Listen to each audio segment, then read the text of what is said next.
Posso começar, professor? Pode começar. Tá bom. Bom, boa noite a todos. Meu nome é Tomás Minelli, sou residente do terceiro ano aqui do serviço. Vou apresentar o caso clínico de hoje e eu gostaria de agradecer ao professor Sérgio, à doutora Cleide, ao doutor Epitácio, ao doutor Bruno Fortaleza e ao doutor Pedro Risoli por terem me ajudado na condução do caso e na formação e na confecção do caso de hoje.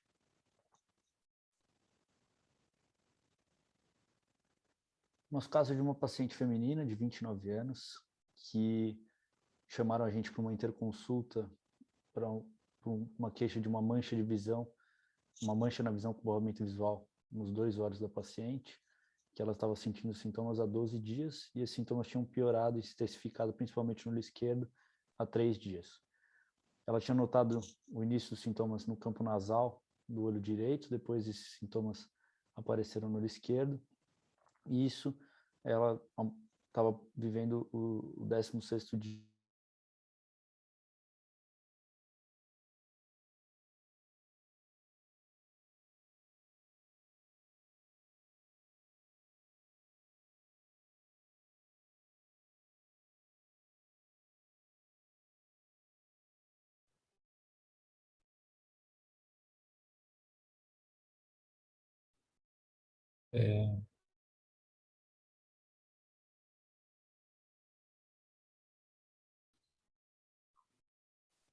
Professor? Oi? Alguma coisa aconteceu? Eu não ouvi. Opa. O teu som Eu tá... parei de ouvir também. Perdão. Vou voltar então. Volta e começa o caso de novo, porque teu som saiu, tá? Perdão. Isso. Começa. Então, o nosso caso é de uma paciente feminina de 29 anos que referia um borramento visual em ambos os olhos há 12 dias, com pior há 3 dias. Ela tinha notado esse escotoma primeiramente no olho direito, depois ela apresentou o sintoma no olho esquerdo, alguns dias depois. Ela estava no 16º pós-parto cesárea e ela tinha notado esses sintomas desde o quarto dia pós-parto. Há 4 dias ela tinha sido admitida no pronto-socorro da obstetrícia por um mal-estar e evidenciaram um hematoma supraponeurótico na área da cesariana, necessitou de uma reabordagem cirúrgica. Ela teve um sangramento de mais ou menos 500 ml. Ela tinha um antecedente gestacional de 3 gestações, sendo 2 delas aborto, uma com mais ou menos de 10 semanas, outra com 20 semanas de gestação e um parto. De antecedentes pessoais, ela tinha uma paciente que tinha lúpus, tinha SAF, triplo positivo, e tinha tido em uma das gestações síndrome HELP. Ela fazia uso de hidroxicloroquina e por causa do sangramento ela estava fazendo uso de enoxaparina dose profilática e negava antecedentes oculares. Na nossa primeira avaliação ela apresentava uma visão de 20/20 parcial e 20/30, uma biomicroscopia com nada de nota, uma pressão intraocular normal e sem alterações ao campo de confrontação. Esse era o fundo de olho da paciente. E aí a gente procurou fazer alguns exames de imagem na paciente. Infelizmente, porque ela estava amamentando, ela não se sentiu confortável em fazer exames contrastados, então eu vou mostrar os exames que a gente fez no dia da primeira avaliação. Esse é a autofluor da paciente. Foco no polo posterior. OCT do olho direito.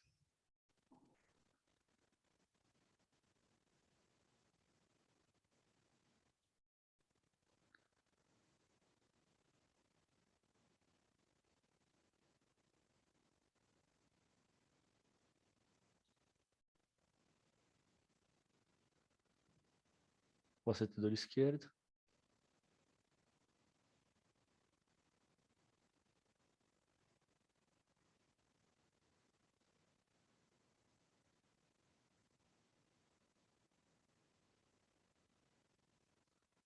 O OCTA do olho direito nos 30 graus centrais. O OCTA do olho direito nos 15 graus centrais. Mesmo exame no olho esquerdo, infelizmente a gente teve um erro de segmentação, também nos 15 graus centrais. E aí, em resumo, uma paciente de 29 anos, com baixa visão nos 2 olhos, com um antecedente gestacional importante, com lúpus, SAF e um episódio de síndrome de HELP na gravidez anterior.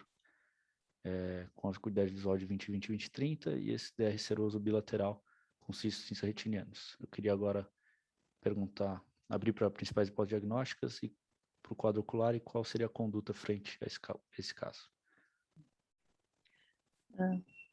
Tomás, deixa o Pimentel teve que sair, pediu para eu ajudar a orientar. Eu perdi uma parte. A história pregressa dela é de abortos, é isso? Isso, ela teve 2 abortos nas gestações anteriores, com menos de 10 semanas e o segundo com mais recente, com 20 semanas de gestação por causa de uma síndrome HELP. Associada a uma síndrome HELP. E ela tem LS negativo? Não, ela tem lúpus positivo, desculpa, é um traço. É um lúpus nuclear homogêneo positivo e ela é um SAF triplo positivo. Tá, ok. Tá bom. Então, ele só pediu para orientar, então, queria abrir para a discussão. É uma paciente, então, com uma baixa de visão recente, jovem, logo depois do parto, com uma história de uma série de doenças autoimunes, e esse quadro de vários abortos. Então, abro para quem quiser comentar. E com esse quadro de descolamento seroso, com um conteúdo proteico subretiniano importante, né? Ela não usa cortisona. Já usou no passado, mas não usava no momento, professor. Por que você pergunta, Mauro?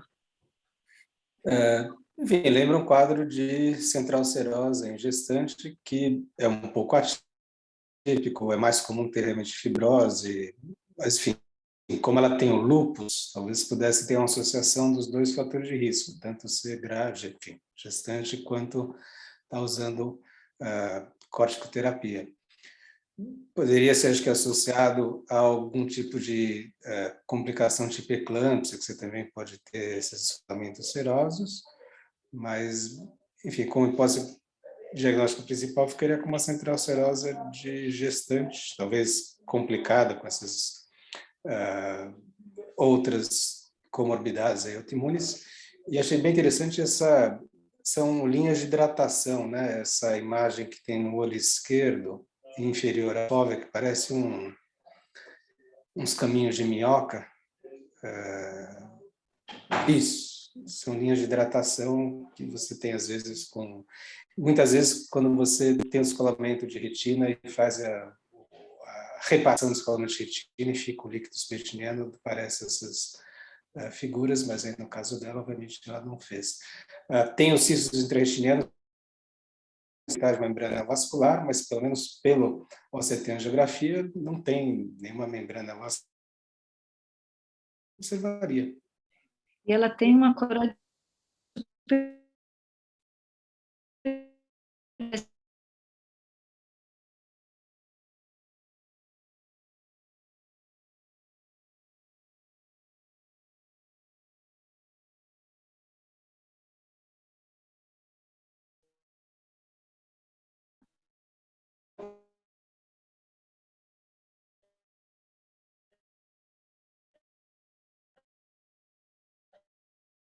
saiu.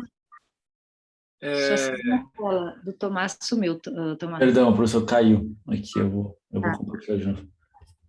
Então, voltando ao caso, coisa interessante, Mauro salientou das linhas de hidratação, se eu não me engano, é muito mais comum em descolamento reumatogênico. Aqui a gente tem um descolamento seroso com as linhas de hidratação bem visíveis e uma aparência acinzentada dessa retina temporal bilateral, bem simétrico. E, se eu não me engano, no CT-A, tem uma área de exclusão capilar superficial, que também pode ser por causa do edema da retina, aí, que a gente não consegue ver. Mas eu pensaria também, um paciente com lúpus, em um processo vascular oclusivo em coroide, que está causando todo esse distúrbio aí de uma isquemia e levando ao descolamento seroso. E a aparência cinza também lembraria branco acinzentada de um processo isquêmico. Mas não pensaria em uma coroidite, porque bilateral, simétrico, eu não pensaria. Mas um processo vascular. Perfeito. Tomás, você consegue colocar no corte do OCT que mostra essas linhas de hidratação? Isso é um sinal muito interessante. Como o Jorge comentou, isso realmente a gente vê normalmente em descolamento regmatogênico. E essa ondulação, acho que para trás, isso. Vamos ver se tem um corte aí.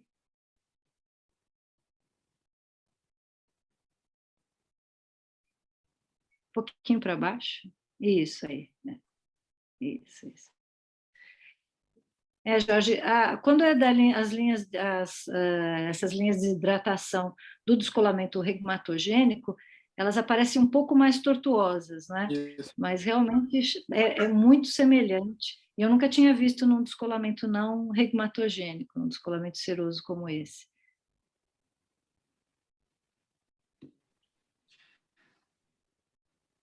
Conforme o Jorge comentou. Voltando Então, acho aqui ao que CTA, vocês pediriam algum outro exame para investigar a coroide? um exame seria muito importante, mas ela não pode fazer exame contrastado, né? Fazer uma anjo ou endocianina, mas ela não pode fazer, não quer fazer. Sim. Porque ajudaria muito para a gente definir se essa área aqui é uma área de exclusão real ou é o edema que está causando essa sombra, fazendo um artefato aqui de sombra sobre a coroide, a gente não vê nenhum vaso. E acho que é um erro de segmentação por causa do edema, né? Acho que sim. Agora, quando você vai aqui no CTA, CTB, e também aqui na questão de perfusão, parece que tem uma diminuição aqui nos pontinhos amarelos de perfusão aqui, nessa área, diminuindo a perfusão da coroide aqui nessa região. Certo? Todas as camadas da coroide se confundem aqui, parecendo um drill de coroide. Bem interessante, eu nunca tinha visto. Você não vê Sattler, não vê Halley, não vê nada aqui, coriocapilar, tudo uma massa cinzenta só, sem a partir desse descolamento seroso retiniano, a coroide bem estranha. E o fluxo da coroide inexistente, praticamente. Uhum. Eu acho difícil dizer o que é artefato e o que não é, mas realmente é muito sugestivo, porque justamente essa é a hipótese, né, de que tenha uma isquemia da coroide. Alguém mais quer fazer algum comentário? Você tem o acompanhamento, Tomás? Sim, professora. Durante essa primeira bateria de exames que a gente fez, na primeira avaliação que a gente fez da paciente, ela teve um mal-estar e subiu de novo para a enfermaria da obstetrícia. E aí lá, devido a esse mal-estar e pela nossa hipótese diagnóstica de uma isquemia de coroide, ela foi avaliada pela reumatologia. A reumatologia sugeriu um ecotranstorácico, porque o SAF, a doença, ela costuma cursar com alterações cardíacas de vegetação ou vegetação valvar que poderiam estar causando embolização para outros locais. Nesse exame que ela fez procurando vegetação, eles viram uma hipocinesia difusa do ventrículo com fração de ejeção reduzida, suspeitando então aí de uma miocardite ou de um evento isquêmico cardíaco também. Aí a paciente, por causa disso, ela parou de amamentar, tomou carbegolina e ela ficou internada um tempo maior no hospital, mas ao longo da evolução ela foi evoluindo bem, tanto da parte oftalmológica quanto da parte cardíaca. Ela voltou a ter o funcionamento cardíaco normal depois de uma semana. E eles fecharam o diagnóstico de SAF? Repetiram os anticorpos? Então, professora, sim, o pessoal a reumatologia reavaliou ela novamente, e aí depois deles terem reavaliado, ela novamente confirmou os autoanticorpos, e por causa disso e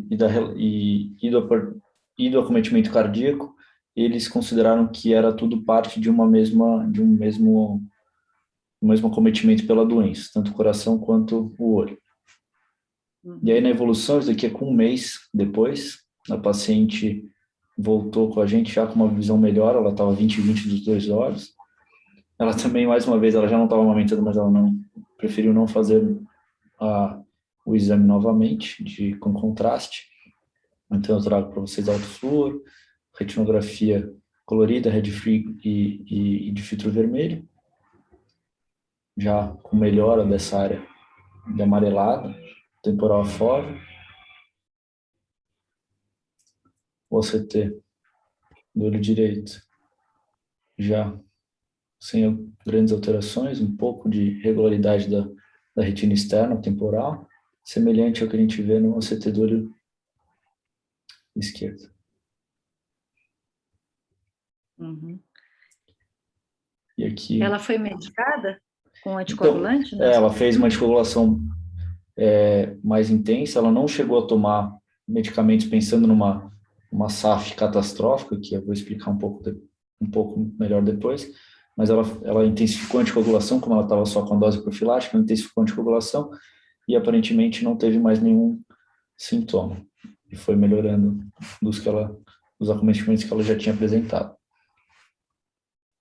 Agora, com essa evolução boa que ela teve, eu pergunto novamente, então, Mauro, Maria Tereza, Jorge, vocês mudam ou ficam com a hipótese, quer dizer, qual seria a hipótese mais provável agora? Uma central serosa, mesmo que teve uma evolução muito boa, ou um quadro isquêmico também com uma evolução boa, frente a esse diagnóstico fechado de SAF?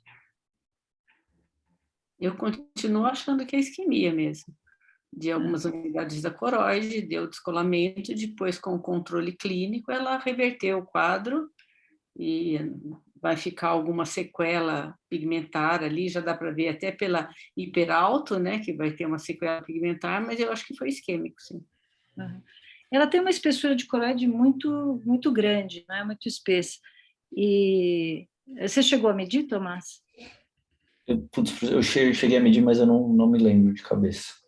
Uhum. A gente mediu até... A senhora estava junto. Particularmente. Uhum. E você, Mauro? Eu pensei mais em central serosa, depois, com calma olhando, essa alteração, principalmente no começo, tinha esse formato meio triangular, assim, que sugere isquemia de coroide. Não sei, no final a evolução vai acabar mostrando. O fato da coloração pode ser só por um excesso de fibrina, que é também característica em central serosa de gestantes. Não sei, acho que parece-me, frente às outras comorbidades, esse aspecto triangular da alteração e tal, ficaria mais com um episódio isquêmico de coroide mesmo, do que central serosa, mesmo por enquanto tendo uma boa resolução e a coroide sendo espessa. Mas vamos ver, no final a gente vai acabar vendo como ela evolui. Uhum. Voltei aqui um pouquinho. Posso fazer uma pergunta? Pode continuar, Cleide, tranquilo. Eu só queria fazer uma pergunta. A gente tem um OCTA com resolução adequada para a gente ver essa área esbranquiçada? Tem, Tomás? Porque assim, parece... você tem um OCTA anface daquela área esbranquiçada que aparece aqui, temporal, justa foveal temporal do olho esquerdo, para isso, dessa área. Porque aqui, um OCTA para ver porque aqui a gente não consegue ver, Tomás. Esse anface da corocapilar pequeno. É difícil você ter alguma alteração, entendeu? É difícil. Então, talvez a gente consiga precisar um pouquinho mais com corte 3x3, como você vê. Esse é um corte muito grande para você avaliar com detalhes essa região. Ele não deve ter sequela, porque no estrutural, mostra o estrutural. Se o quadro for isquêmico, eu também acho que deve ser isquêmico, o corte está passando um pouquinho abaixo da região, esse corte da direita. Se você conseguir centralizar aí, ó, volta um pouquinho. Você consegue parar ele naquela área esbranquiçada? Vê se você consegue. O da esquerda. Para aí, ó. Então, aí ele perde mesmo. Tá vendo que ele perde retina externa? Uhum. Então, é sugestivo que ele tenha tido uma oclusão de corocapilar mesmo nessa região. você vê que ele perde zona elipsoide, perde uma boa parte de zona de digitação, tem uma proliferação de EPR pequena, deve afilar mais a nuclear externa com o tempo. Então, eu acho que se a gente juntar os diagnósticos de SAF pode dar oclusão de coroide e oclusão de coro capilar focal, como isso aqui mostra, entendeu? O que faltaria aí, talvez, para identificar isso é um OCTA anface com uma resolução grande, 6x6 dessa região, aí a gente veria. Ou quando ela puder fazer uma anjo, a gente consegue ver na anjo também alteração de fluxo nessa região, ou em uma endocianina, até melhor, né? Eu não sei se vocês concordam com isso. Assim, na minha opinião, é que ela teve um quadro isquêmico mesmo, fechou coro capilar, focalmente no olho esquerdo, e a patologia sistêmica dela tem relação com isso, né? Sei a opinião de vocês. Acho que sim também. Mas acho que agora o melhor exame teria sido a endocianina, mas lá no começo, agora possivelmente não vai mais mostrar nenhuma alteração na coroide, né? Só essas sequelas aí ao nível do epitélio pigmentar. Mas realmente é o que parece, né? Não é uma sequela que a gente vê normalmente numa central serosa, tão extensas. Não, ainda mais central serosa aguda, né? Extrafoveal, Uhum. A conformação lembra bem o triângulo de Amalric, né? Aquela síndrome da oclusão da coriocapilar. Então, pega bem um triângulo mesmo e deixa toda a sequela pós-isquêmica aí. Se você dá uma olhada, o OCT-B aí, nessa região está bem mais fina a coroide, se você acompanhar lá do nervo óptico, vai seguindo, e parece que ela diminui bastante a coriocapilar mesmo. Ainda tem os vasos da Halley e da Satra, você consegue ver, mas a coriocapilar é bem mais fina. Se não tivesse perdido nesse processo isquêmico aí. De todo jeito, ela tem que fazer um controle clínico aí adequado, né? Manter a medicação que ela está usando para não fazer novos quadros isquêmicos, né? Trombose localizada na coroide, em outros locais, né? Como ela está fazendo, né, menina? Sim. Professor, uma pergunta. Quando a gente viu ela pela primeira vez, a gente não tinha os dados clínicos, foi uma coisa mais rápida. Eu não tinha certeza se ela tinha tido eclâmpsia ou não, da maneira que tinham descrito no prontuário.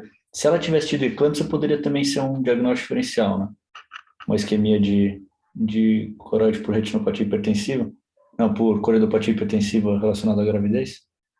Pode. Aí, pelo quadro de hipertensão grave relacionada ou a HELP síndrome ou a eclâmpsia, né? Sim, pode. Mas aí, em geral, você tem o que ela teve um descolamento seroso maior, deve um quadro de retinopatia hipertensiva associado que ela não tem, né? Um quadro sistêmico diferente do que ela teve. Então, acho que clinicamente talvez não bate, mas sim. Se o quadro clínico fosse de uma HELP síndrome, por exemplo, ela poderia ter, sem dúvida, um quadro associado a uma isquemia de coroide associada. Ela era hipertensa, não é?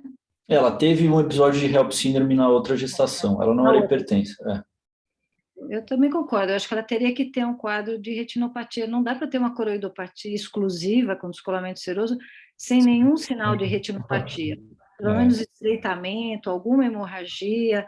E no caso da HELP, tem que ter as enzimas hepáticas, a plaquetopenia, tem um quadro sistêmico que é o que faz o diagnóstico, né? O quadro sistêmico grave, né? Grave, e tem que ter lá o aumento das enzimas hepáticas e a queda das plaquetas, senão não fecha a HELP, né? E para eclâmpsia, eu acho que tinha que ter um quadro de retinopatia mais grave. Mas, assim, talvez a pergunta do Tomás seja se pode acontecer um quadro semelhante se tivesse clinicamente um HELP ou uma eclâmpsia. Sim, poderia ser parecido. Mas no quadro dela, eu acho que é secundária SAF só, né? A SAF explica isso, né? Essas isquemias localizadas aí na coroide, né?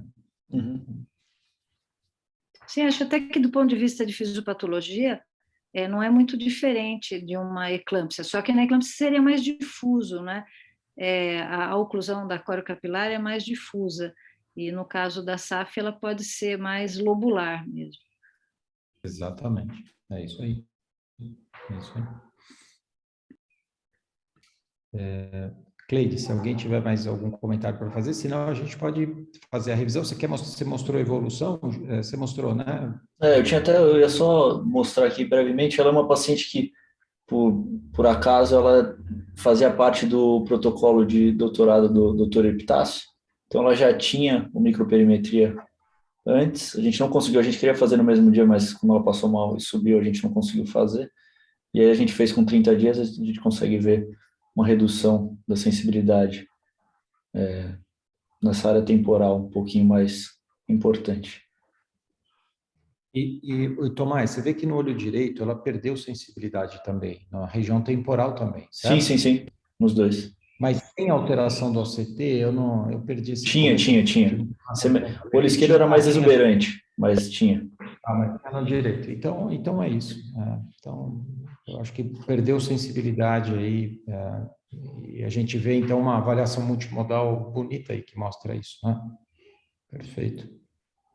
Ótimo. Eu vou... Cleide, você quer continuar aí? Pode seguir, Pimentel. O Tomás, você quer fechar? Você quer fazer uma revisão de help? Vou fazer a revisão. Eu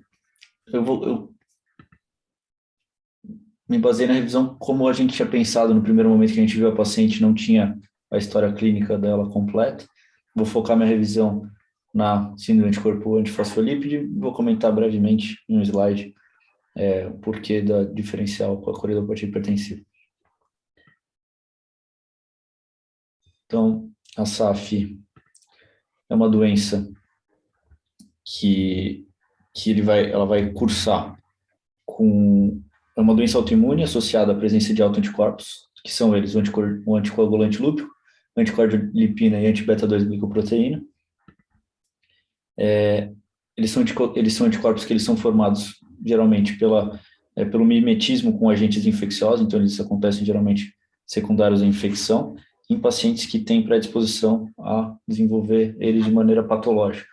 Eles não são específicos da doença, eles também podem acontecer em indivíduos saudáveis, mas, no entanto, eles não vão causar os problemas que causariam na pessoa que tem a predisposição genética para a doença. Da mesma forma, a doença, ela não vai, só ter o autoanticorpo não vai ser responsável por todos os problemas, a pessoa também precisa ter algum gatilho que vá promover a trombose, a hipercoagulabilidade, e os gatilhos mais comuns são os gatilhos semelhantes ao que a gente tem em quadro de trombose, só que quem tem o autoanticorpo, esses autoanticorpos, eles têm uma trombose muito mais exacerbada, muito mais importante. Então, os gatilhos geralmente são infecção, inflamação, imobilidade, cirurgias que a gente vê na clínica de maneira geral. E como é que funciona o processo fisiopatológico? Esses autoanticorpos eles vão aumentar a expressão de proteínas do fator tecidual endotelial, que é responsável pela ativação da cascata de coagulação. E eles vão agir, e esses autoanticorpos eles vão agir principalmente ativando então o endotélio vascular, neutrófilos e plaquetas. E isso, de maneira final, vai aumentar a coagulação. Na gravidez, existem 2 momentos da SAF, que a SAF vai causar complicação na gravidez. Nas primeiras 10 semanas, primeiro trimestre, por causa do efeito inibitório direto na proliferação das células trofoblásticas gestacionais, e na gestação tardia, devido a um hipofluxo, uma hipóxia da placenta, que vai ocasionar pré-eclâmpsia, restrição de crescimento fetal, dentre outros. Então, a gente tem uma síndrome que está relacionada à inflamação, vasculopatia, um estado protrombótico e complicações na gravidez. Com relação à epidemiologia, a gente tem que uma incidência de 5 em 100 mil habitantes e uma prevalência de 50 em 100 mil habitantes da doença. Ela é mais comum em mulheres e mais comum ainda em mulheres que têm lúpus, sendo um pouco menos comum se você comparar homens e mulheres quando é uma SAF primária, que a gente chama quando é a doença isolada. Alguns estudos sugerem uma predisposição genética da SAF relacionada ao antígeno leucocitário humano, mas isso também não é certeza. E é uma doença que vai afetar múltiplos órgãos e sistemas. O paciente ele vai se apresentar geralmente de duas maneiras. Ou ele é um paciente assintomático, que a gente vai descobrir a SAF ou por um teste que vai avaliar doenças autoimunes, ou no primeiro aborto espontâneo, ou quando a gente vê da parte sérica um resultado falso positivo para teste de sífilis, ou um TTPA muito elevado. Os pacientes sintomáticos, então, eles já vão ter, por causa de eventos trombóticos, o tromboembolismo venoso, principalmente de membros inferiores, ele é a manifestação mais frequente da SAF. A trombose arterial, embora um pouco mais rara, ela é muito importante, ela pode acontecer até em 20% dos indivíduos com SAF, e eles geralmente desenvolvem AVC ou AIT. E tem uma taxa de recorrência muito alta desses eventos também, que pode chegar até 30%. A SAF obstétrica, como eu falei, ela tem 2 momentos, e sendo que os abortos precoces com menos de 10 semanas são o mais importante. Além disso, é uma doença que pode cursar com trombocitopenia, alterações valvares, com formação de vegetação no coração, e a gente tem também a SAF catastrófica, que é uma forma rara, que causa um risco importante de vida, e ela ocorre em menos de 1% dos pacientes com SAF, e ela é definida por uma trombose intravascular que afeta 3 ou mais órgãos dos sistemas simultaneamente, isso considerando que pode acontecer em até 1 semana. O nosso paciente não fechava para isso, porque ela só tinha 2 sistemas, mas é mais ou menos isso. A positividade para o anticoagulante lúpico, uma positividade tripla ou uma positividade persistente para o anticorpo anticardiolipina, ela está associada a um risco aumentado de desenvolver tromboses mais exuberantes, que foi, como é o caso do nosso paciente que tinha os 3 anticorpos, por isso ela era uma tripla positiva que eu comentei no início. A base do tratamento é a anticoagulação. A gente pode associar essa anticoagulação à hidroxicloroquina, não necessariamente se o paciente tem lúpus ou não. Ela tem, nos estudos eles mostram que ele tem um efeito que ajudaria na anticoagulação à hidroxicloroquina, e o corticoide, plasmaférese, imunobiológico, ele está mais restrito ao uso nos pacientes que apresentam eventos mais desastrosos da doença. E aí, voltando o nosso foco para o olho, a SAF ela pode causar alterações oculares em todas as partes do olho, e ela, nos estudos, ela chega em até 18% dos pacientes com a síndrome tem alguma alteração do olho. Esses 18%, vale lembrar que nos estudos eles consideram também o que é de lesão iatrogênica. Então, o uso de corticoide para a pessoa que tem lúpus e SAF desenvolvendo glaucoma ou maculopatia por hidroxicloroquina. Então, essas alterações elas podem englobar tanto o segmento anterior, geralmente o paciente vai cursar com olho seco, episclerite, esclerite, pode ter movete não granulomatosa, ceratite e ulceração periférica. E o principal sintoma da doença no olho é a perda de visão transitória.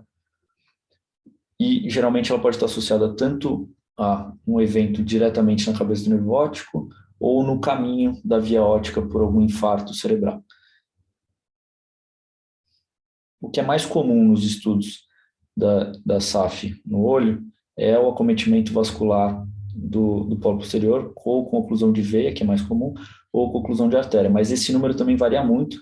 Tem estudos com N grande que não tem nenhum caso de oclusão, então ainda, apesar de ser mais ou menos um consenso em relação a isso, a gente não tem isso já muito bem estabelecido. Só voltando um pouquinho, em relação à noia, os estudos também mostram que o anticorpo anticardiolipina ele está mais associado, a positividade para esse anticorpo está mais associada a essa apresentação de noia. E também pode acontecer na doença a isquemia de coroide, que que na literatura geralmente a gente vai encontrar isso como um relato de caso, né? Que eu vou mostrar alguns agora. E aí, falando mais especificamente da coroide, então, a gente pode ver tanto um acometimento mais difuso, com uma isquemia mais importante, com formação de bastante nódulos de Elschin, como nesse caso que a paciente apresentou essa isquemia por dessa foto, que o paciente apresentou uma isquemia por uma vegetação valvar que embolizou para a coroide. Nesse outro caso, no caso, um paciente estava tendo uma SAF catastrófica, com acometimento de múltiplos sistemas, e ele apresentou uma isquemia de coroide mais difusa, também nesse aspecto triangular ou em cunha, semelhante ao que a gente viu na nossa paciente. Da mesma forma, esse paciente ele teve uma acuidade visual inicial ruim, de 20/200, mas ele evoluiu muito bem e teve uma acuidade visual final depois do tratamento com plasmaférese, corticoide, imunobiológico, para o tratamento da SAF com visão normal de 20/20 nos 2 olhos. E a gente também tem outro relato de um jovem de 25 anos, que também estava apresentando um quadro semelhante de uma SAF catastrófica, que iniciou com uma BAV bilateral, e aí a gente vê aqui na Anjo, mostrando uma hipoperfusão coroidal, extravasamento e não perfusão capilar da retina. Apesar de da extensão dessa lesão, também é um paciente que tinha uma visão boa de 20/20/20/30. E esse último caso que eu queria trazer, uma paciente jovem também, mulher, de 20 anos, com uma VAV, aí nesse caso bem mais importante, ela se apresentou no relato com conta-dedos e movimento de mãos. E, eu trouxe esse caso só para exemplificar que o SAF ele pode estar relacionado a eventos isquêmicos isolados, ou também ele pode estar relacionado a vasculite. Nesse caso, ela teve tanto uma isquemia de coroide quanto uma vasculite associada ao lúpus, e aí teve um quadro bastante exuberante.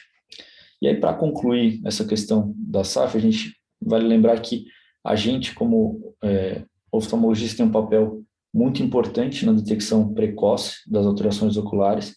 A gente sempre deve lembrar que o paciente que tem um evento isquêmico, ou uma noia, ou um evento vascular isquêmico, se ele é muito jovem, se ele não tem fator de risco, sempre tem que acender o sinal de alarme para a gente buscar a investigação dessas outras síndromes de hipercoagulabilidade, sendo a SAF uma delas.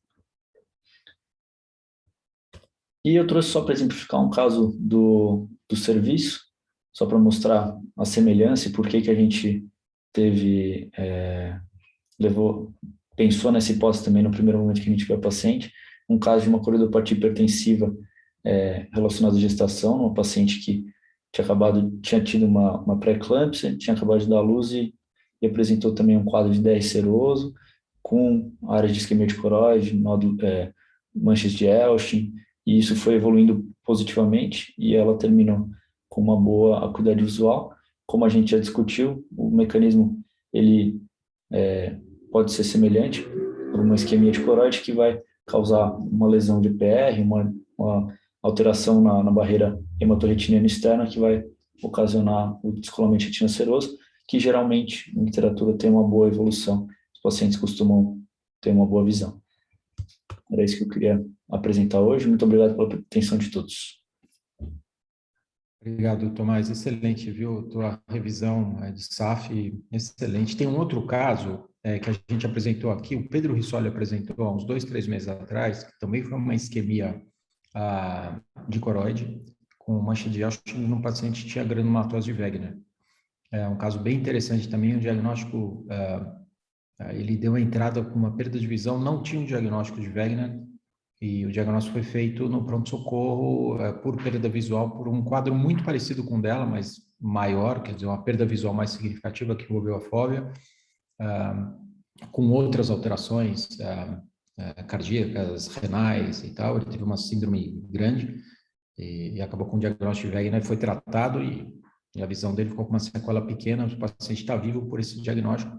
Eu acho que é super interessante isso que você falou, de a gente ajudar nesse diagnóstico clínico com avaliação da retina e melhorar a sobrevida desses pacientes, a qualidade de vida deles, né? Tá? Então, parabéns. Obrigado, professor. Esse caso do Pedro é realmente muito bonito. E quem não viu, tem no YouTube para ver. Então, vale a pena. E Cleide, super obrigado aí pela ajuda aí na apresentação, tá? Oh, imagina. Eu queria apresentar a imagem da semana, daí eu ia ficar do lado de cá. Você quer apresentar? Pode apresentar. Mas aí a gente nunca ia aceitar, nunca ia acertar, professor. Aí eu ficava do lado de cá só olhando. Entendi, entendi. Então, vamos apresentar a imagem, João? Tá, joia. Minha tela já está aparecendo? Então, o João é preceptor e vai apresentar essa imagem aí, né? Vai lá. Sim. Obrigado, professor. Bom, boa noite. Eu gostaria de agradecer ao Dr. Sérgio, então, pela ajuda na elaboração da apresentação, né? Então, vamos começar com a imagem da semana. É um paciente homem, de 61 anos, né, que se queixava de uma baixa de acuidade visual progressiva no olho direito com início há 4 semanas. No exame, no olho direito, ele tinha uma acuidade visual de 20/400 e na biomicroscopia não tinha nada digno de nota. O olho esquerdo também não tinha nenhuma alteração. E essa era a fundoscopia do olho direito.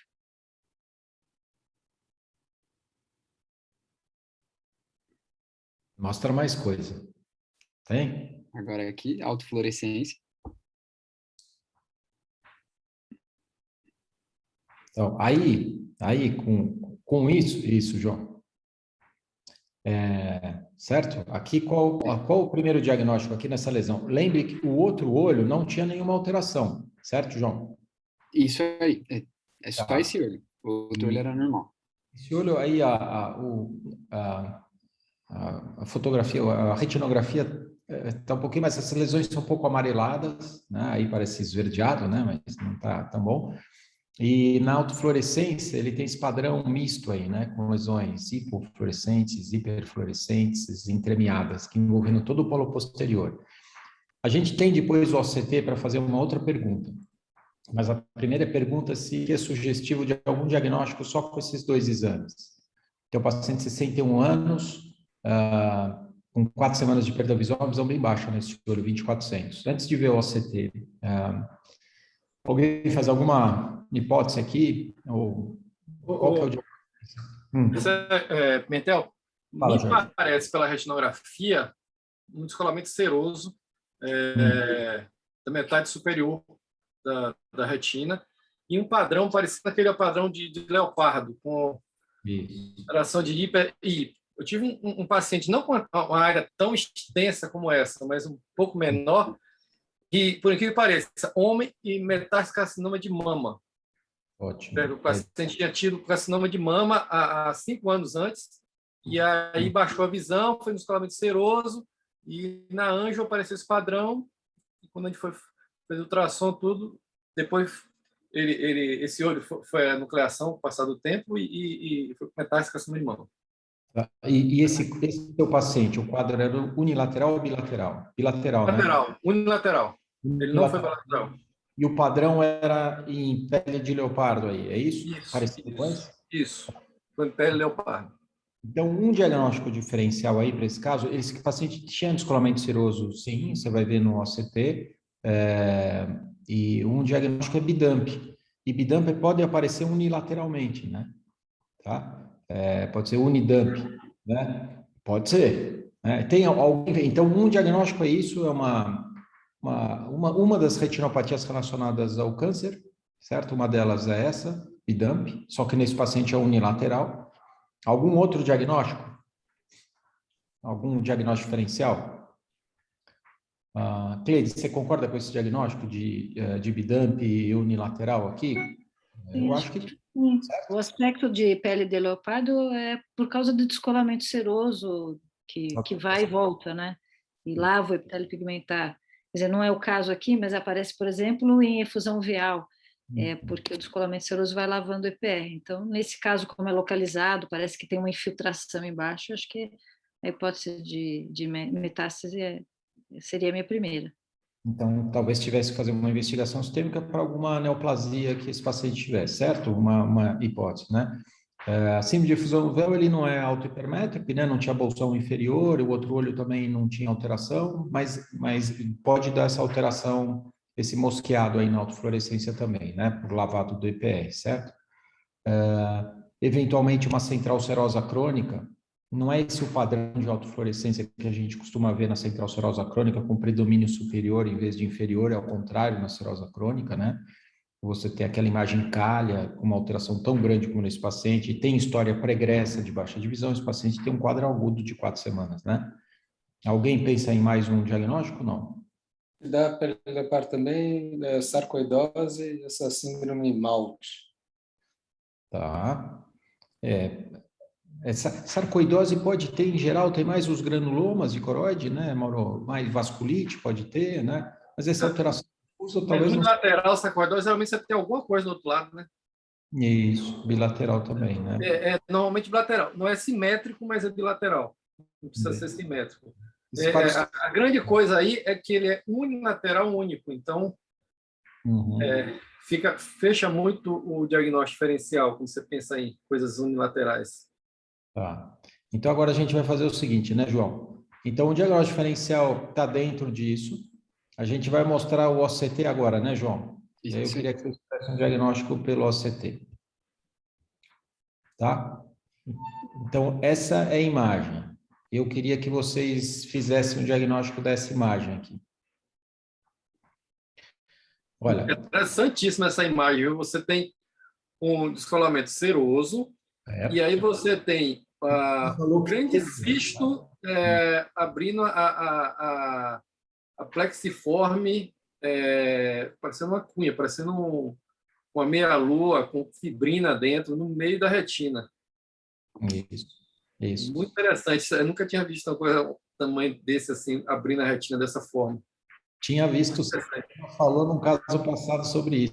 Parece um descolamento bacilar, mas a coroide parece infiltrada também, com essas ondulações. A coroide é infiltrada completamente. Você pega aqui, essa região que está bem elevada, tem infiltração bem interessante na coroide. Então, eu acho que teria que fazer diagnóstico também de linfoma, não? Então, seria um diagnóstico diferencial o linfoma também, né? Embora essas lesões aqui eu não sejam tão características de linfoma, em geral você tem as lesões hiperrefletivas subretinianas. Mas não dá um descolamento desse tamanho no linfoma. Ele tem aquele depósito subretiniano bem característico. Mas esse MALT é um tipo de linfoma. Mas entra. Esse MALT é um tipo de linfoma que dá essa lesão em pele de leopardo. Agora, vocês não fizeram o diagnóstico completo do OCT. Ele tem uma alteração aqui. Mauro, fala aqui que te chamou a atenção aqui no OCT. Porque, olha, ele tem fluido subretiniano aqui, a gente vê, né? Certo? Ele tem descolamento bacilar. E o bacilar. Concordo com tudo. Tá? Então, ele tem um descolamento bacilar que divide os fotorreceptores, né? Segmento interno do segmento externo dos fotorreceptores. Então, vocês veem aí, se você puder mostrar, João, com a seta, você tem a zona elipsoide aí, e ela abre, isso aqui abre dentro de fotorreceptor, é como se você clivasse fotorreceptor, tá? Então, é como se você clivasse o segmento interno dos fotorreceptores, né? A zona mioide fica mais proximalmente, fica lá para cima, né? E a zona elipsoide fica distal a isso, fica abaixo disso. Essa é a zona elipsoide, ó. Tá? Mas tem um paper do grupo do Li Jianpou que eles questionam um pouco a ideia de que o descolamento bacilar é numa topografia única. Sugerem que, no fundo, não é necessariamente entre o mioide e o elipsoide, pode ser que os dois fiquem para cima ou para baixo, que a clivagem possa ser em diferentes níveis.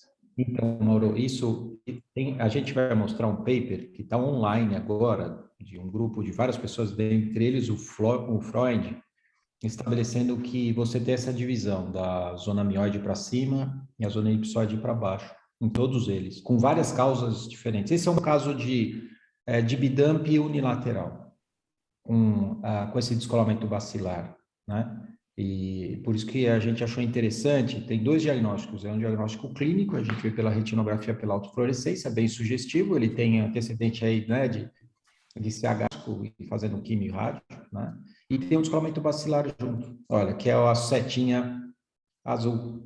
João, continua aí que eu estou falando quando você devia estar falando. Fala aí. Imagina. Obrigado, professor.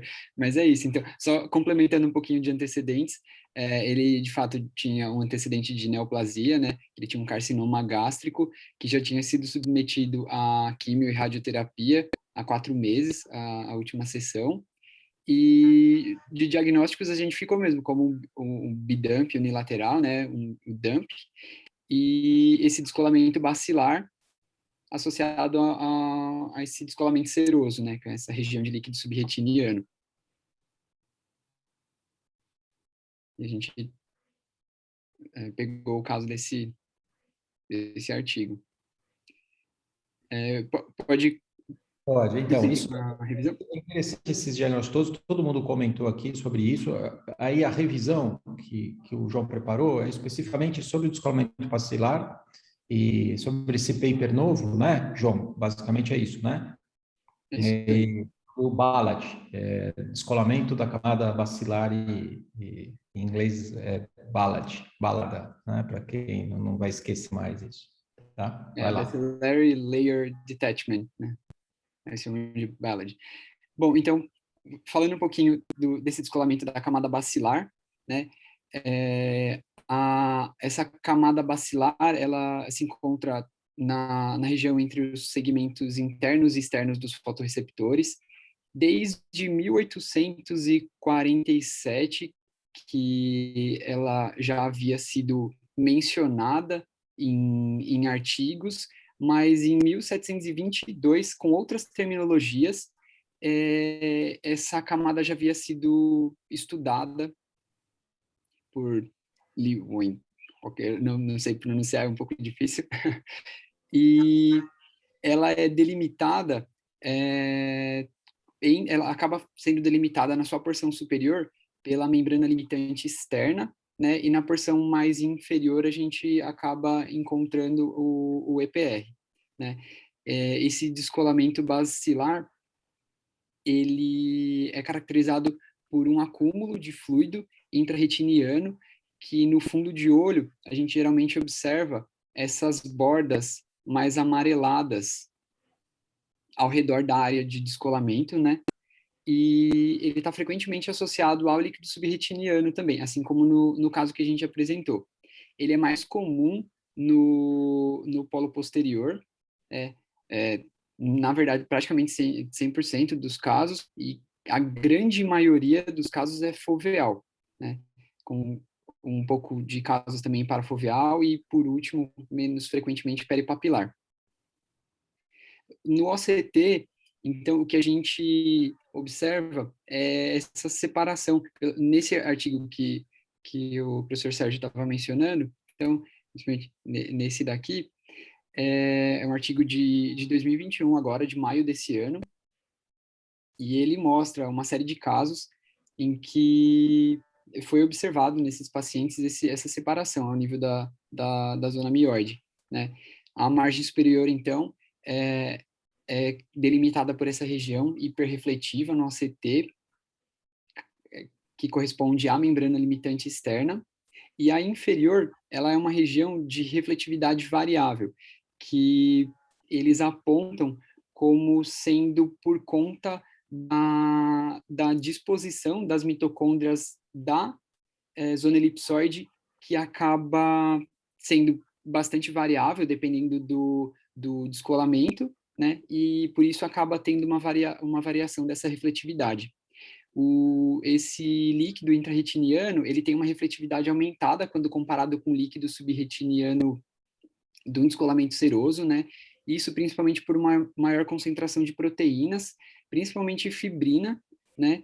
E uma característica que eles encontraram bastante prevalente nesses casos foi que o aumento da espessura da coroide chegava a 93% dos casos, né, que apresentavam essa alteração de coroide associada.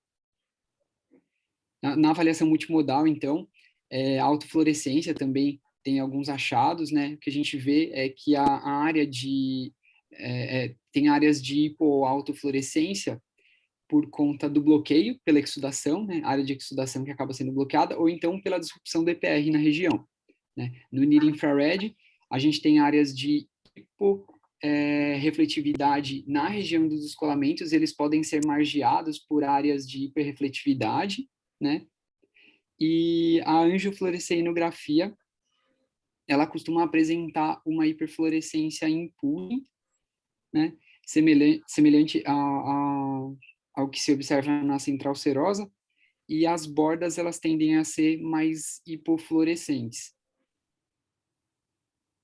Na fisiopatologia, então,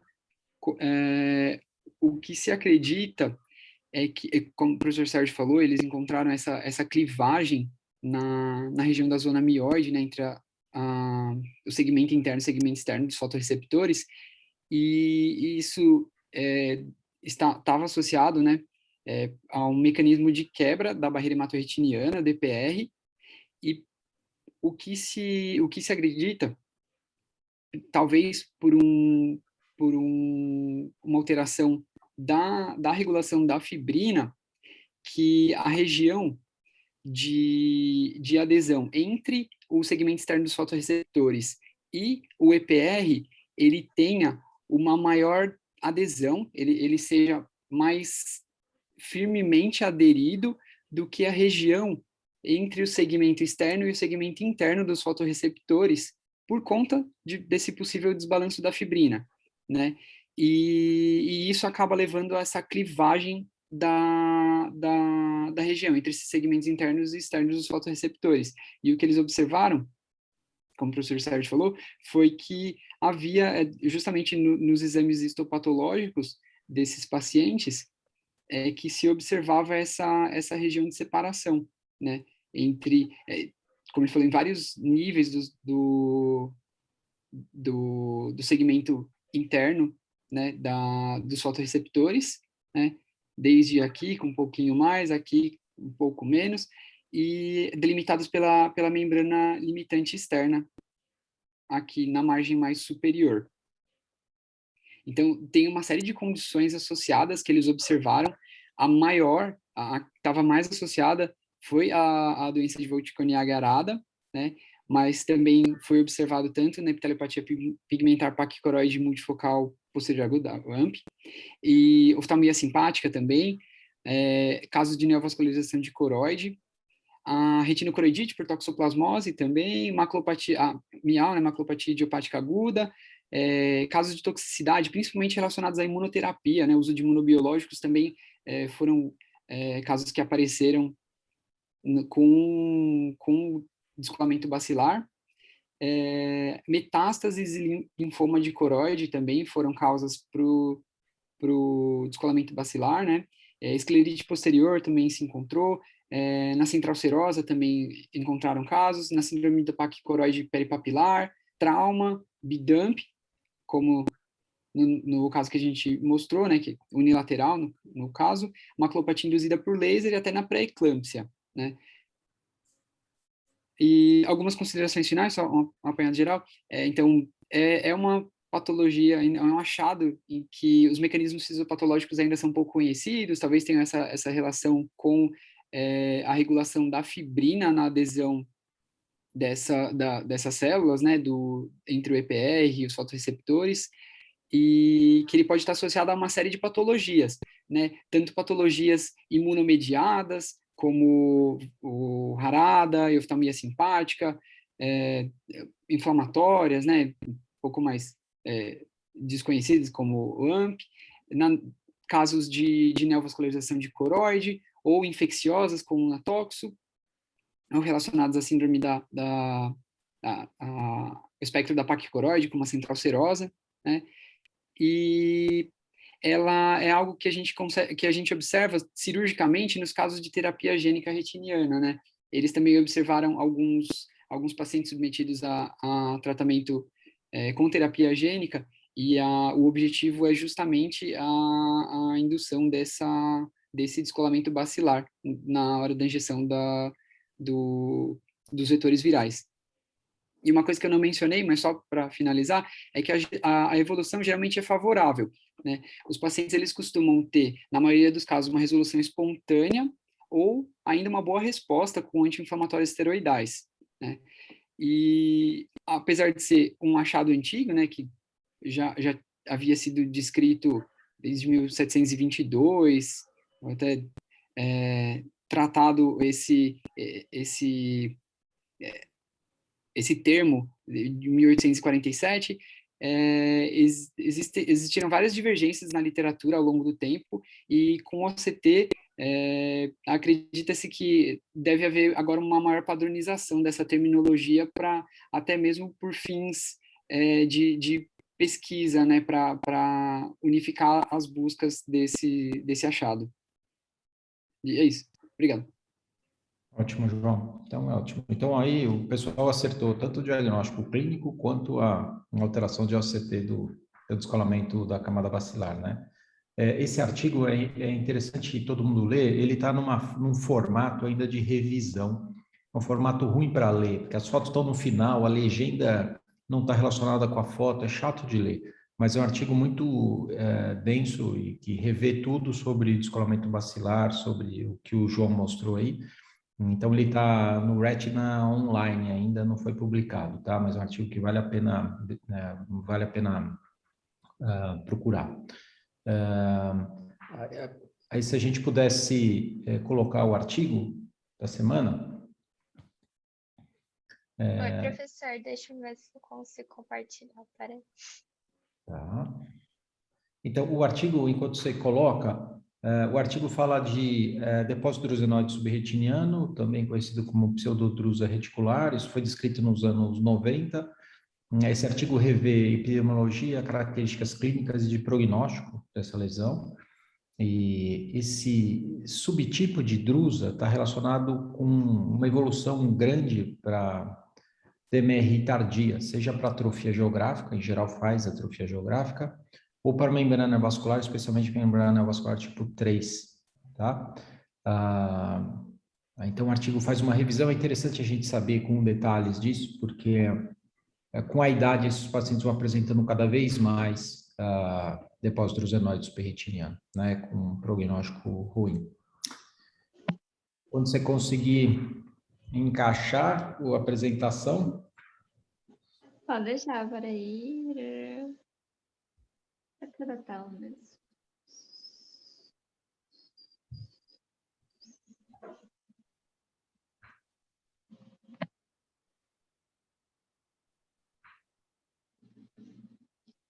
Oh, Deus. Tá aparecendo alguma coisa? Ainda não, Nicole. A Nicole é R1. Nicole, você deixa o artigo, a tua apresentação aberta na tua mesa de apresentação. Aí você clica nessa setinha verde, compartilhar tela. Aí vão aparecer várias telazinhas pequenas, você clica na apresentação que está aberta na tua mesa, na tua tela. Conseguiu? Eu vou conseguir, professor. Em algum momento, peraí. Ela está aberta no teu computador, né? Tá aberto. Tá aberta. Então, passa essa setinha embaixo aí do teu... Você tá com computador ou você tá com celular? Estou com celular. Então celular eu já não sei. Não, então, apareceu. Interromper compartilhamento. Peraí. Interromper compartilhamento. Agora, compartilhar. Tela. Iniciar. Tá, iniciou o compartilhamento de tela. Tá, estamos vendo o teu celular. Isso, agora só precisa... Isso, perfeito, Nicole. Tá ótimo, tá compartilhado, tá? Tá.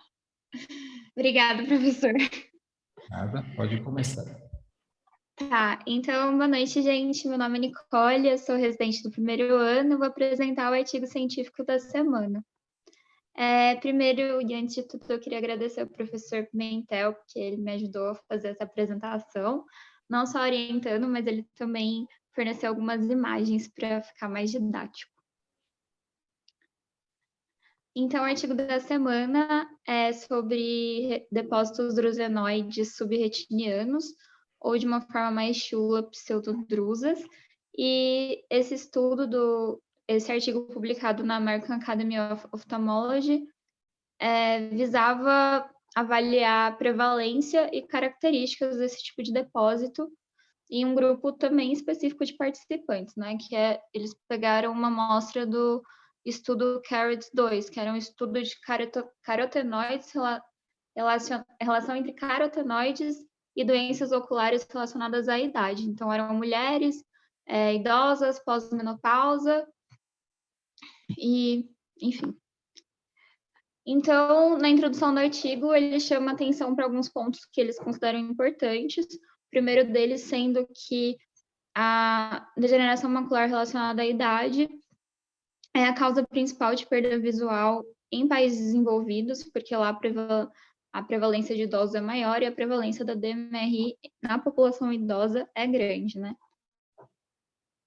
Além disso, eles definem bem o que é a drusa e esses depósitos drusenoides subretinianos, e a principal diferença entre eles está na localização de onde fica esses depósitos, né, de onde eles se acumulam. Então, nas drusas, esses depósitos são extracelulares e ficam abaixo do EPR, né, subjacente, então, entre a membrana basal e a zona colágena interna, que são camadas da membrana de Bru, da coroide, e as pseudodrusas ou os depósitos drusenoides, eles são subretinianos, ou seja, ficam acima do EPR. Eles também apontam quais foram os métodos que eles utilizaram no artigo e a diferença entre eles. E essa imagem mostra bem, assim, que a primeira imagem é o infravermelho. Dá para você ver esses pontinhos hiporreflectivos, que seriam esses depósitos drusenoides. No OCT também, você consegue ver esse acúmulo de material, dessa vez hiperreflectivo, ali acima do EPR. E a imagem da retinografia, que tem alguma alteração, mas é bem difícil de ver, é muito mais difícil e sutil do que os outros dois. Os objetivos do estudo, então, como eu já disse antes, eram determinar a prevalência desses depósitos nesse grupo específico avaliado e também caracterizar os depósitos com relação à localização, morfologia, área. Aí os métodos. Então, eles pegaram participantes, foram 927 olhos, de 466 mulheres na pós-menopausa, entre 60 e 101 anos, de 3 lugares diferentes dos Estados Unidos. E aí ficou adendo de que tem um pouquinho de viés. 98% eram brancas, com um nível de educação alto, renda alta e casadas. As covariantes foram as comorbidades que eles tentaram associar com a prevalência desses depósitos drusenoides. Então, eles pegaram diabetes, hipertensão, e também tentaram associar marcadores séricos e outros exames séricos. Aqui embaixo eu deixei onde eles coletaram esses dados, né? Foram através de pesquisas, enfim. A coleta e avaliação de imagens, então, foi feita com diversas visitas agendadas para os participantes irem nas universidades de cada cidade participante. Então, eles iam para coletar as imagens, principalmente. A melhor acuidade visual foi padronizada pelo ETDRS, que é um outro estudo, e o OCT foi sempre o Heidelberg, e o infravermelho foram os 2 métodos de imagem utilizados nesse estudo. Então, no infravermelho, foram constatados 2 padrões de lesões. O pontiforme, que é um aspecto em alvo e é hiporreflectivo, e o infita, ou cordão, que também é hiporreflectivo, só que são redes de cordões confluentes. E nas 2 imagens dá para ver esses 2 tipos, né? Então, na imagem da esquerda, você vê os pontinhos, e na imagem da direita, você vê esses laços, esses cordões meio indefinidos. No OCT, eles conseguiam identificar o status da DMRI. Então, se ela era uma DMRI muito avançada, ou ainda estava nos estágios iniciais, se tinha drusas grandes, que são maiores de 125 micrômetros, alterações atróficas. E aí essa imagem eu achei interessante porque você consegue ver que uma drusa grande, que é maior que 125 micrômetros, os 125 micrômetros você pode definir ali pelo tamanho de uma vênula da retina. Então, se você ficar com dificuldade, você pode ficar comparando, assim. E se for maior, você sabe que é uma drusa grande. Inclusive, o professor que me explicou isso. E também dá para caracterizar e identificar, né, os depósitos drusenoides. Essa imagem não estava no artigo, mas eu achei interessante colocar para a gente ver os estágios diferentes desses depósitos, né? Então, o normal, o comecinho e o estágio mais avançado. A retinografia colorida, então, você identifica esses depósitos por lesões amarelas esbranquiçadas, que formam uma rede mal definida de fitas, e aí essa imagem mostra realmente a comparação, né, entre a retinografia e o OCT. Muito mais fácil identificar no OCT. A análise estatística foi feita com software e eles foram comparando os dados. Então, idade dos participantes, com e sem esses depósitos, as características tanto dos depósitos quanto da DMRI. E aí, sobre os resultados e a discussão, então. Lembrando que lá no começo eles tinham 2 objetivos principais, que um era sobre prevalência e o outro era sobre as características dos depósitos. Então, sobre prevalência, primeiro eles constataram que os depósitos estavam presentes em 14% dos olhos e 16% dos participantes. E aí, lembrar de novo, mulheres, pós-menopausa, idosas. E quando eles estavam presentes, a maioria era bilateral, 76% dos casos. E daí vem a primeira associação importante, que foi uma forte associação entre os depósitos e idade avançada. Então, menor que 78 anos era 7% e pula para 30% de prevalência acima de 83 anos. Outras relações também, então, foram que quanto mais avançada a DMRI, mais severa, a prevalência dos depósitos era maior.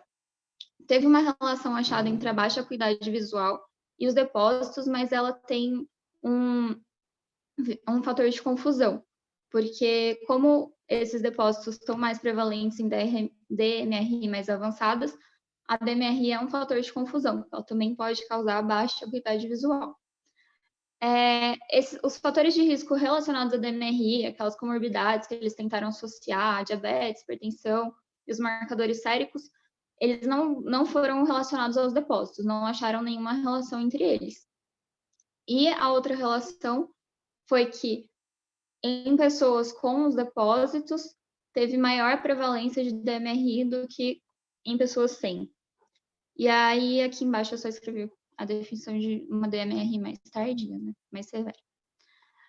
Bom, então, juntando o fato de que eles acharam uma grande associação entre DMRI e esses depósitos, mas não acharam associação entre os depósitos e outros fatores de risco para DMRI, eles acabou sendo sugerido, né, e dá para concluir que o depósito drusenoide pode ser um fator de risco independente para a progressão da DMRI, sendo também associado a formas mais graves, né? E aí isso fica como um achado importante para estudos clínicos e epidemiológicos futuros. Teve alguns casos que foram achados esses depósitos isolados e foram levantadas hipóteses dos depósitos poderem ser um sinal precoce de DMRI ou não estarem relacionados a DMRI. Mas aí você tem que levar em consideração que isso foram em outros estudos, os estudos mais antigos eram limitados, em estudos diferentes, critérios diferentes foram usados, e os exames de imagem atuais ainda não podem ser suficientes para ver todos os tipos de drusa presentes no olho. Eles tentam, então, começar a correlacionar esse estudo com outros estudos prévios, né? E os mais semelhantes são esse Aliénor, que é um estudo da França, que pegou também mulheres da faixa etária semelhante e usou 2 métodos de imagem. não foi especificado os métodos, 2 ou mais métodos de imagem para dar o diagnóstico de depósitos drusenoides subretinianos. E aí, nesse estudo de Alienor, eles acharam uma prevalência semelhante ao estudo do artigo, que foi em torno de 16% também nas mulheres. No de Rotterdam, eles também fizeram uma população semelhante de mulheres, idade média de 82 anos, só que só usaram um método de imagem, que foi o infravermelho. E aí, nesse estudo, a prevalência foi menor. E aí entra a discussão de que a causa da prevalência ter sido menor pode ser porque eles não usaram 2 métodos e não usaram também definições padronizadas. Aqui essa imagem também não é do artigo, mas foi uma imagem que a Laís, fellow da Retina, cedeu para mim, que eu achei muito bonita para exemplificar tudo que a gente falou até agora, né? E também para ver por que o OCT e o infravermelho são tão importantes assim no estudo, né? Tem bastante sensibilidade e especificidade. Essa imagem dá para ver bonitinho assim os depósitos.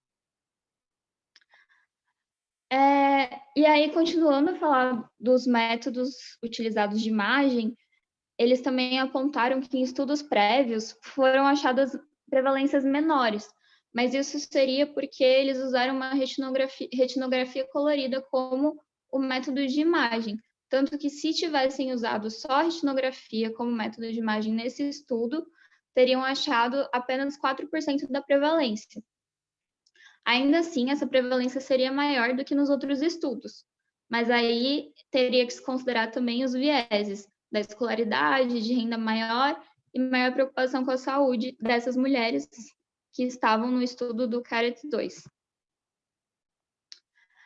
E aí, o segundo objetivo deles, então, era caracterizar esses depósitos. E aí, sobre isso, então, as conclusões e resultados foram que 65% deles apresentavam-se dentro e fora dos limites do ETDRS. E, de novo, essa imagem, porque ela é bonitinha e mostra o que é esses limites definidos pelo ETDRS, né? São esses 3 círculos concêntricos próximos à fóvea. E tem uma variação com a idade. Os quadrantes geralmente mais acometido ao superior, mas na maioria também tem mais de um quadrante acometido. Na morfologia, então, a gente viu o pontiforme e o infita, ou cordão, e não tem relação com a idade. Aqui essas 2 imagens mostram de novo esses padrões diferentes na retinografia e no OCT. Então, o pontiforme na imagem da direita para cima e o em corda na imagem da esquerda para baixo. E aí foi levantado também a discussão de que ainda é incerto se eles são realmente 2 tipos diferentes ou só são estágios diferentes da mesma apresentação. Envolvimento peripapilar foi em 35% dos olhos e teve relação com a idade. E a área não teve relação com idade nem com DMRI e a média foi 17,4. Eu achei legal também que eles apontaram, né, as limitações e enfim, as qualidades do estudo. Então, lembrar que esse estudo foi um estudo transversal, multicêntrico, então ele não avalia os participantes com relação temporal, né, longitudinal. Então, para o futuro, talvez fosse interessante fazer um estudo longitudinal para ver a relação temporal, né, entre os depósitos e a DMRI, que esse estudo não consegue fazer. Mas a parte boa foi que eles caracterizaram bem os critérios e a amostra deles e usaram métodos com alta sensibilidade e especificidade, né, que foi o infravermelho e o LCT. E aí foi isso. Isso daqui são os artigos de onde eu peguei as imagens, na verdade, do professor, e é isso, obrigada. Ótimo, Nicole. Então, esse artigo é interessante para fazer uma revisão de um tema que é importante em DMRI, que é um marcador de gravidade. São os depósitos drusenoides subretinianos, que aparecem mais pacientes com mais idade. Eles aparecem em outras condições também, estria angioide pode ter, por exemplo, mas é um marcador de gravidade em DMRI. Tá? Eu acho que é interessante, esse artigo toca nos pontos que a Nicole explicou aí, que são importantes. para a gente fazer uma revisão desse tema, que é um tema muito importante, tá? Essas alterações estão relacionadas com a atrofia geográfica, como engano vascular, especialmente tipo 3, tão importantes, os pacientes têm gravidade. Então, Nicole, parabéns pela apresentação, ótimo. Obrigada. Nada, descompartilha a sua tela. Vê se consegue. Eu tô com medo. Isso, Pronto. ótimo.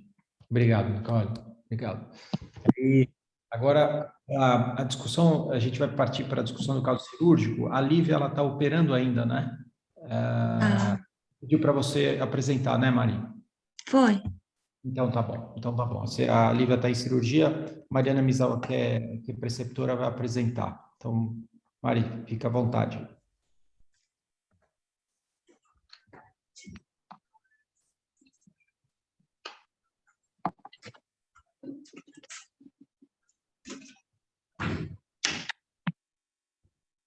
Só um instante que está carregando aqui.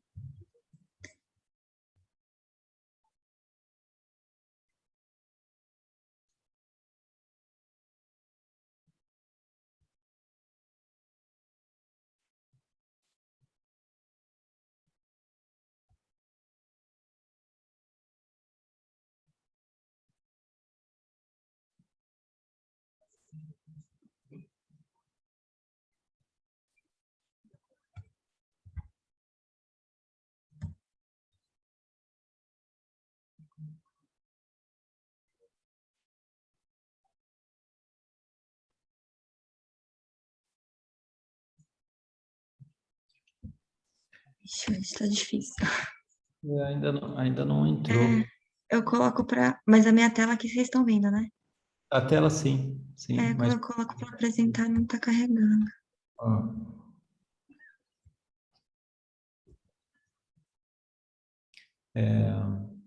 se você não conseguir, Mari, talvez você possa apresentar no outro formato, sem encher a tela, entendeu?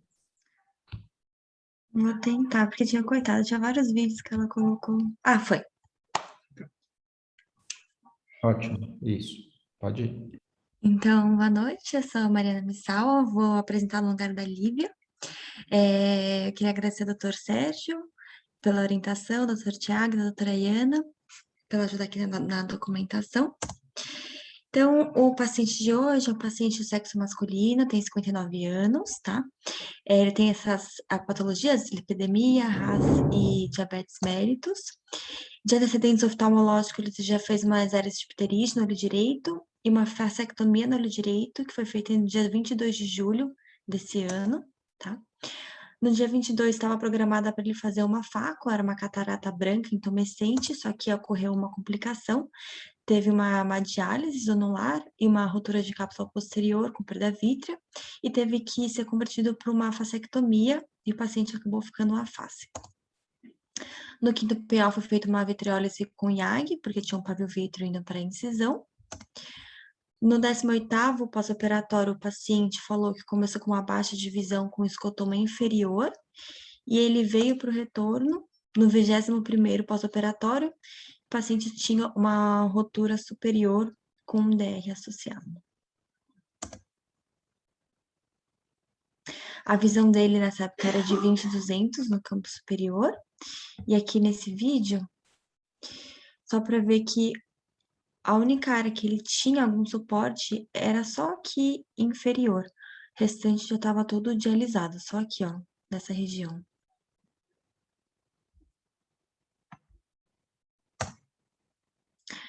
Aqui a primeira pergunta é qual seria a cirurgia indicada nesse, alguma consideração especial nesse caso aqui?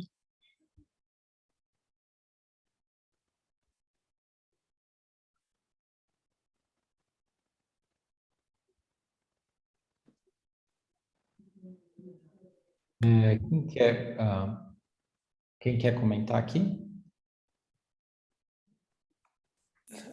Enfim, é só um DR superior, aparentemente tem uma rotura única. A gente não gosta muito em paciente depois de cirurgia de catarata de indicar retinopexia pneumática, mas nesse caso, com esse DR localizado, não acharia uma indicação ruim. A priori, eu preferiria fazer a vitrectomia fazer a vitrectomia posterior e em relação a colocar a lente na mesma cirurgia ou fazer num segundo momento, enfim, não tenho uma opinião formada. Acho que depende muito do feeling, de ver o caso, se valeria a pena colocar a lente no mesmo momento, se deixa para depois que a retina estiver bem colada. Perfeito, Mauro. Ótimo.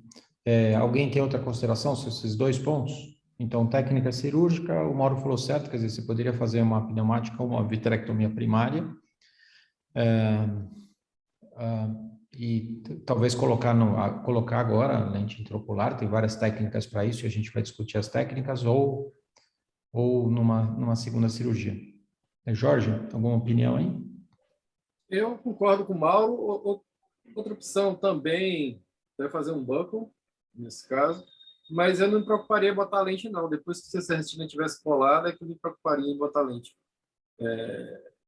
Descolamento de retina tem tantos reveses, PVR, e volta a reoperar. Então, na questão visual aí, não teria tanta urgência em implante secundário. Eu me concentraria no descolamento de retina. Perfeito, perfeito. Mari, você quer continuar? Ok. Então, aqui a conduta foi fazer a vitrectomia, e a gente já aproveitou para fazer a fixação escleral, e a técnica escolhida foi o handshake. Então, lembrando aqui um pouquinho como é que é o handshake, aquela técnica que a gente faz 2 flaps e 2 túneis esclerais. A gente tem que usar uma liga de 3 peças, né? E a gente passa o ático através desses flaps. Exterioriza o ático, faz um túnel escleral e passa o ático dentro desse túnel. Então, a gente não precisa suturar o ático em si, e nesse caso, depois fecharam os flaps com cola. No nosso caso, a gente fechou com sutura mesmo.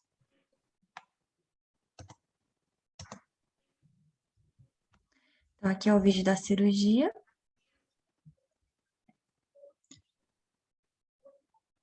Então, aqui passou os trocáteres. A Liva fez primeiro o core vítreo, comeu o core. Depois ela checou o DVP, já parecia que tinha DVP, ela só checou com a Trianci.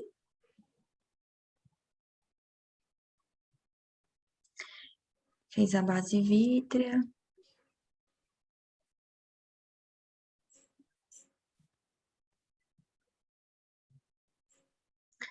Aí colocou perfluor até a altura, fez o laser sobre o perfluor, deixou o perfluor para ficar mais estável a retina para fazer a fixação.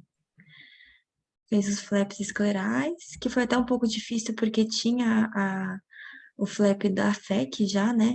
Então foi até meio difícil para ela, mas deu tudo certo. Fez o túnel.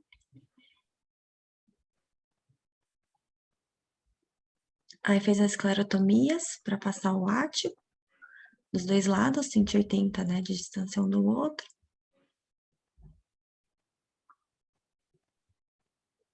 Acabou fazendo uma incisão corneana, usando já a incisão que ela tinha de faco da cirurgia prévia.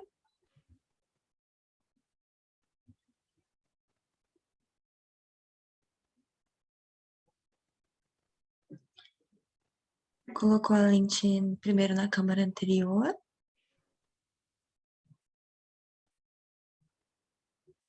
Depois, com 2 pinças, ela pescou o primeiro ático e exteriorizou pela esclerotomia.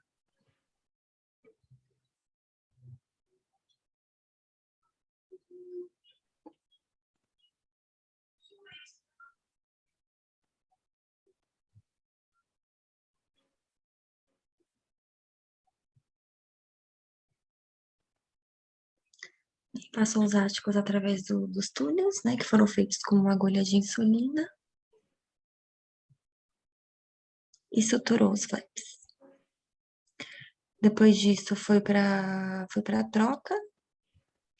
Colocou carbacol metil para manter a câmara formada.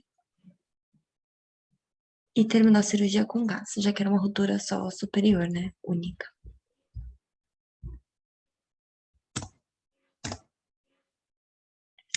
Aqui na evolução, então dá para ver que acabou ficando com uma atrofia aqui superior da íris, que até por onde acabava passando um pouquinho do gás.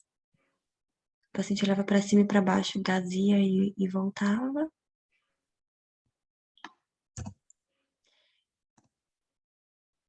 Esse paciente já não deitona porque ainda tá com gás, então fica muito ruim a foto. Mas o paciente ficou bem, tá com a retina colada e a lente tá centrada, tá?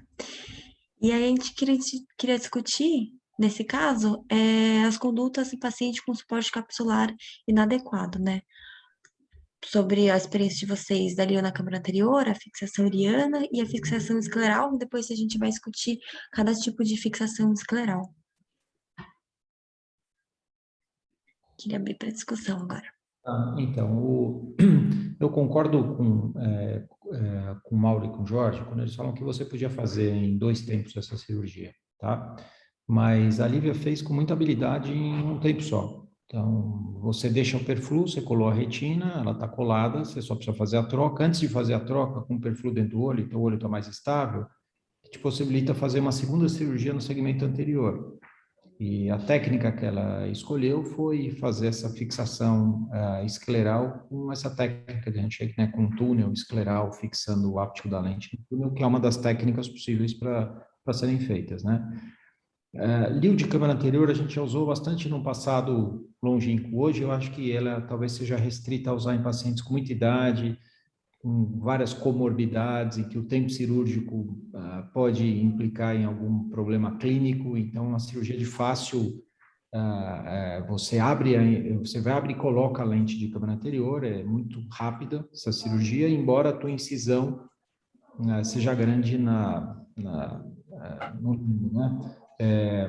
fixação iriana eu nunca fiz, eu acho que induz reação inflamatória, pode induzir edema macular, pela síndrome de Wein-Geser, eu não faço. E fixação escleral tem 2 técnicas, ou você usa com sutura, que algumas, eu acho que ela colocou no slide seguinte, Mari, as técnicas de fixação escleral para a gente discutir, que talvez seja... Colocou. Isso. Aqui depois ela colocou os vídeos também. Tá, então você pode fazer na fixação escleral, que eu queria que vocês discutissem, então são essas 4 técnicas, né? Então você pode fazer Yamane, que é essa última da direita, você pode colocar o Gortex, o problema do Gortex é que tem que ter uma lente específica para usar, mas é uma técnica excelente.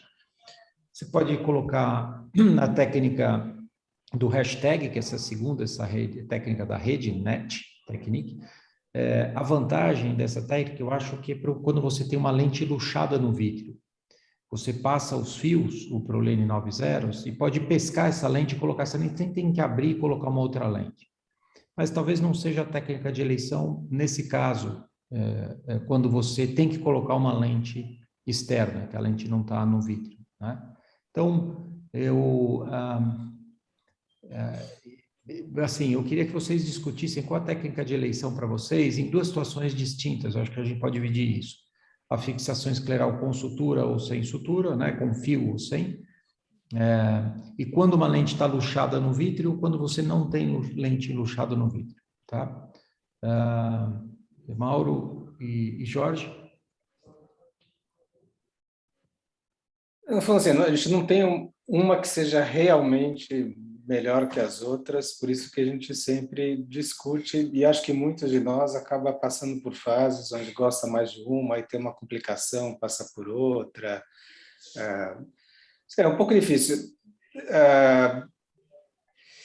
Eu tive alguns casos, né, porque que fazia essa técnica, que a Lívia fez essa técnica um pouquinho diferente. Essa de fixar as 3 e as 9, a gente fazia muito dando ponto. E com frequência a lente ficava um pouco tiltada, dava um astigmatismo, dava uma aberração de imagem, os pacientes não gostavam. Fazendo com essa técnica do túnel, você tem menos chance da lente ficar tiltada, mas tem relatos do pessoal da Unifesp de que esse túnel acaba se desfazendo, que a pressão do áptico, enfim, forçando para fora, que acaba se desfazendo e acaba exteriorizando o áptico. Enfim, eu sei que o André Gomes gosta da técnica antiga, que faz os pontinhos às 3 e às 9. Da íris, uma época eu estava fazendo e não tem o tilt, a íris acaba segurando a lente bem posicionada.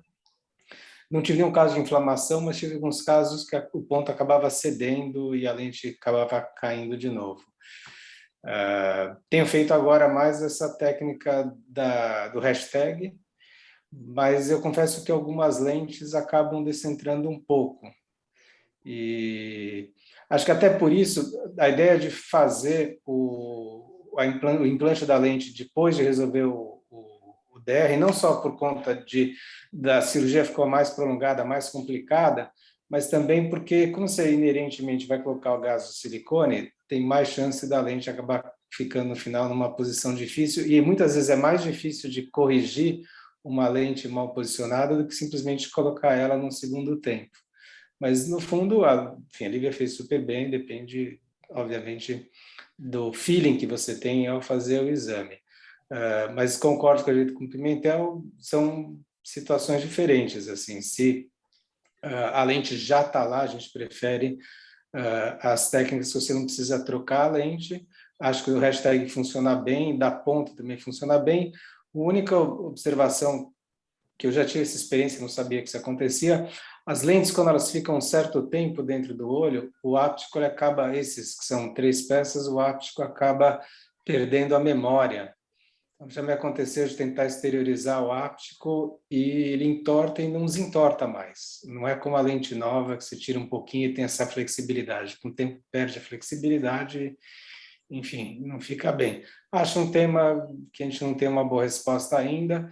Em relação ao Gore-Tex, muita gente prefere agora esse Gore-Tex, precisa dessa lente diferente, mas eu também acho estranho ficar um fio tão espesso exposto assim abaixo da conjuntiva. Enfim, não sei, atualmente eu uso mais a técnica da rede, mas reconheço as limitações e que a Liu, de vez em quando, não fica centrada da forma como a gente gostaria.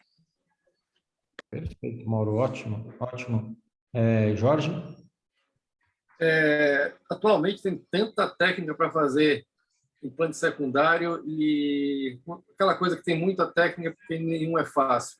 Eu acho que a gente tem que dominar mais de uma técnica porque a gente vai ter que analisar a órbita do paciente, a altura do nariz, a posição da pálpebra para ver qual é que melhor se adequa. Como você mesmo disse, se a lente está no vítreo, uma lente de 3 peças, uma lente de peça única. Então, a gente tem que dominar mais de uma técnica. E outro problema é que a gente, no dia a dia, pelo menos no meu serviço, a gente não tem tanta ruptura de cápsula que impeça que a gente coloque uma lente. E tem uma curva de aprendizado para qualquer técnica desta, nenhuma delas é tão fácil. Então, eu imagino que você tem que fazer entre 5 e 10 de cada técnica dessa para você ter uma boa mão e fazer bem. Eu, especialmente, fiz bastante a técnica do Lewis, aí, de amarrar na esclera do passado. Atualmente, tenho feito muito o hashtag, gosto muito. E a Mani, por incrível que pareça, não é uma técnica fácil, já tive complicações com Yamane, depende da lente que você tem que usar, depende da alça que você vai usar, não pode ser qualquer lente que você consegue. Eu acho mais fácil a de shake hands, tem melhor habilidade com a de shake hands, e tem todos esses detalhes que tem que se analisar para fazer o implante, ou seja, eu acho que não tem um implante único, a gente tem que avaliar cada caso com todas as circunstâncias que você está para ver qual a melhor técnica que a gente vai usar para fazer implante. Perfeito. Um último comentário. Essa paciente ela tinha esse suporte embaixo e antigamente, como a gente abria mais de qualquer jeito, não era muito complicado. O áptico inferior ficava no suporte inferior e a gente dava um ponto no sulco em cima, no sulco prévio atrás da Liu.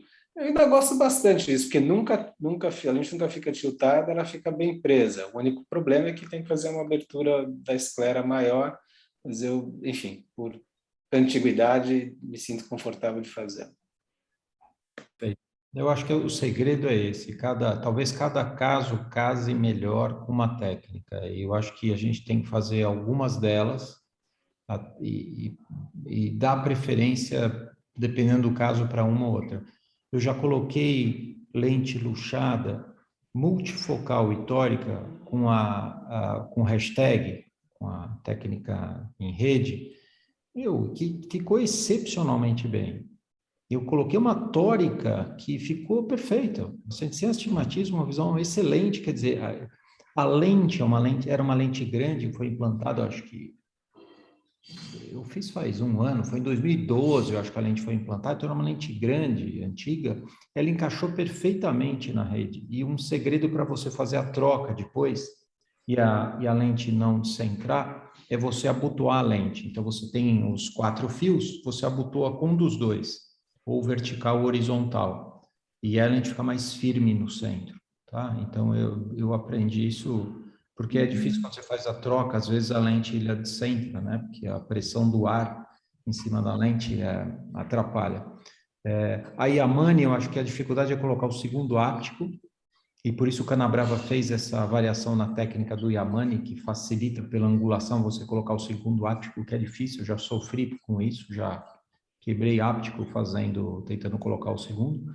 O Gore-Tex eu fiz em um paciente, que é uma técnica recente, é simples, a lente fica muito bem centrada, mas é o que o Mauro falou, o fio fica lá exposto, você faz um sulco escleral para o fio descer um pouquinho, para ele não ficar atritando na conjuntiva, mas eu achei uma técnica muito boa, a lente fica muito bem centrada.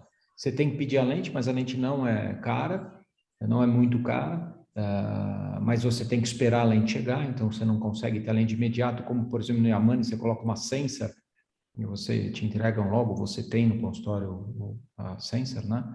E a técnica em rede é ótima, até o handshake que a Lívia mostrou também é uma técnica muito boa, muito boa. Então, eu acho que depende muito de preferência pessoal. Eu acho que em alguns casos você pode escolher melhor uma técnica em relação a outra, mas é o que vocês falaram, eu concordo totalmente que a gente tem que adquirir habilidade com elas todas para chegar a uma conclusão própria, o que faz mais sentido para o cirurgião, como o cirurgião se sente mais confortável, isso que é o que vale, né? E se essa sua técnica, em que casos em que ela se aplica, ou em que caso você tem que variar a tua técnica de preferência para ter uma solução melhor, né?